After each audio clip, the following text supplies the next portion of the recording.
Hey everyone, welcome back to Frontline. Jay here with another review. Today I'm reviewing Iceman number 6. It is written by Sina, art by Robert Gill, colors by Rachelle Rosenberg, letters by VC's Joe Sabino, cover is by Kevin Wada, variant cover by Mike McKone and Rachelle Rosenberg, with lenticular cover by Michael Ryan and Nolan Wood after Gill, Kane, and Dan Adkins champions number 1 from 1975. The original champions reunite to mourn the death of Black Widow, which turns into Bobby having his first date with a guy and taking on Sentinels. The original champions meet up at their old headquarters, which is now a gym, to mourn and remember Black Widow. But they wind up at a bar because the headquarters is a gym. So the next day, they are all still in California doing their various things. Bobby and Angel are together, and they spot someone who's working on a Sentinel, which turns out to actually just be a prop for a movie, but Bobby destroys it anyway. For me, the morning went by way too fast. It was like once they all got together, they cut to the next day, leaving out a chunk of, the story, the main focus of the story should have been. Then to have Bobby destroy a movie prop was overkill to me. It was a very weak plot device to see, that this girl's going to be the problem later with these Sentinels. We all saw it coming. After that, we get to see Bobby shopping for some apparently must-have shoes or sneakers or whatever. Kind of reminds me of when a new pair of the exclusive Jordans are released with these long lines and people are crazy sitting in them. And while in line, Bobby meets Judah, who turns out to be hitting on him after seeing that Bobby is reading a self-help book called Born This Gay. And yes, it is really the title of the book in the story. Bobby gets the last pair of size 12 sneakers, which, oh my god, it just so happens to be the same exact size that Judah needs. So he turns to Bobby and he offers him quote-unquote gay lessons in exchange for the shoes. Bobby agrees and invites the champions to the gay bar with him and Judah as his wingmen.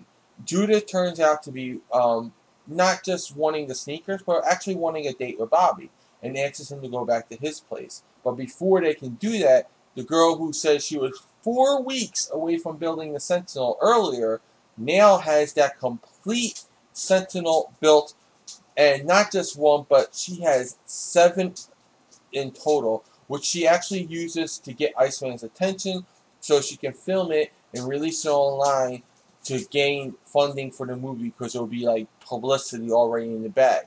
This leads to the champions coming together and giving that rally call once again. Oh my god, wow. This story is so obvious. So what could have been this nice heart-touching story of a team coming together in the morning of Black Widow actually turns out to be about present-day Bobby exploring his sexuality. This then turns into the most ridiculous attack.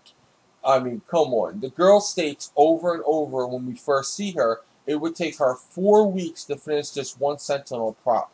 And this is her best prop. This is her best stock that she has. Yet, within a day, she pulls out not just the 1, but 7 of them. And they're already fully programmed to act like real Sentinels. They're flying and everything.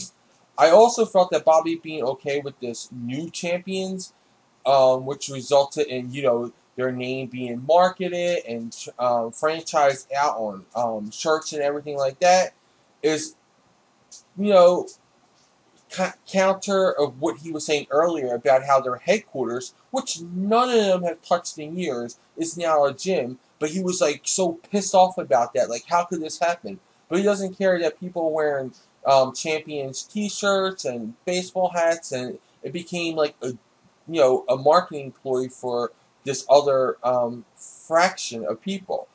So that was just, to me, a very blatant way for them to say, hey, this is not the Champions book. Go read our other book, The Champions. We want you to read that book too, because it's really cool. Even the original Champions give it their thumbs up endorsement.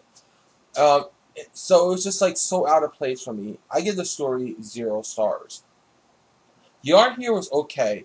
Nothing really good, but nothing awful either. It was just there, and it just did something that I hate, which all you guys know if you checked out my reviews or listened to Frontline Live, is that this was mainly like it lacked a lot of detail, and this was mainly affected in the backgrounds, which I just hate. So the art gets 3 stars.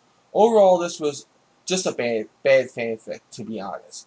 I put this right out with Superman Returns, where someone is getting paid to write bad fanfiction. I understand why both Icemen have to be, dealing with the same exact plot devices. All it is them exploring their sexuality. That's what their main stories are. They have no other story going for them except for that. Why not be creative and say younger Bobby, who is from not just another time, but another dimension, is gay, and have him explore that, and while the older Bobby can remain to be straight, but still questioning himself, and we can see him dealing with that internal struggle of, my younger self is this way, but I'm this way. Should I be more like him? Should I be true to myself? Have him wrestle with that emotional stuff. That would make me drawn more to this story than what we're having now. This all seems like Marvel wanted to just grab headlines by making a major, well-known character gay.